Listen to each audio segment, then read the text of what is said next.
Buenos días. Historia de la informática. Ese es el tema que vamos a abordar ahora. Básicamente vamos a hablar de las 5 generaciones que fueron dando evolución a las computadoras hasta las generaciones actuales. Antes de empezar con ese tema, vamos a ver qué es informática.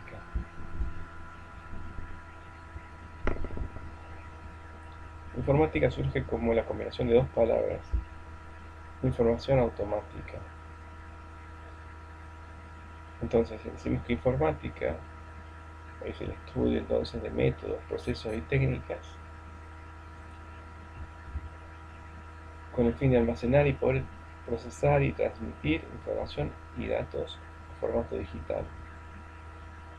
Cuando hablamos de datos, decimos que la información, que el dato aún no es información.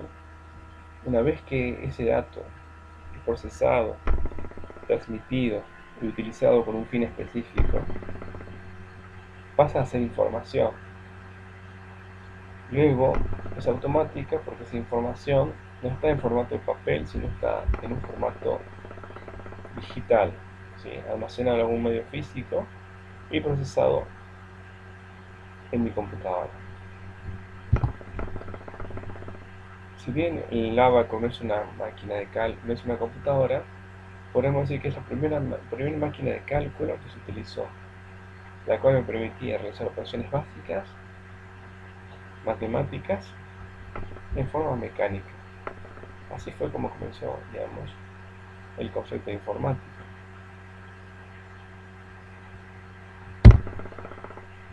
Las 5 generaciones de computadoras. La primera generación tiene que ver con las máquinas de tubo de vacío, las cuales básicamente representan dos estados. El tubo al vacío representaba un 0, el tubo con algún contenido de oxígeno representaba un 1. El sensor podía leer este estado. Al presentarse la dualidad de existe un vacío, no existe un vacío, ya podemos decir que podemos utilizar la lógica binaria o lógica digital, la cual consta de dos estados, un 0 y un 1. Así se comienza a utilizar el sistema binario gracias a estos tubos de vacío que pueden representar estos dos estados. La desventaja de estos tubos de vacío que eran muy grandes y ocupaban grandes habitaciones y generaban mucho calor y eran muy costosos de mantener. Es por ello que luego, en la segunda generación, estos tubos de vacío se reemplazaron por transistores. El transistor tiene esa propiedad también. Ante un golpe de calor, cambia de estado, ¿sí? La ventaja de este transistor es que ocupa mucho menos espacio que un tubo de vacío. Es por ello que ya en vez de ocupar una habitación completa, podríamos decir que el tamaño de las computadoras en ese momento eran del tamaño de un placar. Pero aparte de eso, no solamente disminuyó el tamaño, sino que mejoró la potencia y los equipos eran menos costosos. Luego, gracias a la invención del chip, que fueron los japoneses quienes inventaron esto, gracias al descubrimiento de un material semiconductor llamado silicio, el cual básicamente ante un golpe eléctrico cambia de estado. Este estado siempre es binario, siempre cambia de un estado igual al estado original ante otro golpe de estado. Básicamente entonces se representaba la lógica binaria de ceros y unos. Logró una disminución sustancial del tamaño de las computadoras y aparece el concepto de placas de circuito impreso que contenía gran cantidad de chips, ¿sí? Y la velocidad de procesamiento era mucho mayor. Aparece el concepto de sistema operativo. El sistema operativo entonces, hasta ese entonces, no era un software, sino que básicamente era la persona que daba una instrucción a la computadora para que controle un periférico. Por ejemplo, si yo quería imprimir, no había un software que administraba la impresión, sino que yo tenía que incluir dentro de la computadora unas tarjetas perforadas que le indicaban a la impresora qué debía imprimir.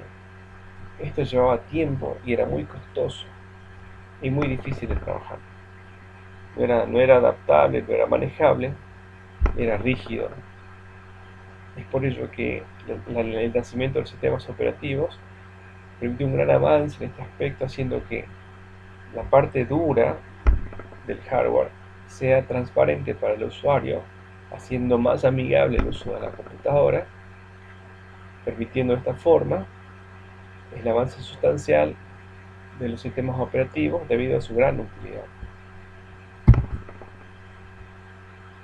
Luego surge la cuarta generación de computadoras. Ya el tamaño es mucho más pequeño, prácticamente el tamaño de nuestras máquinas de escritorios actuales.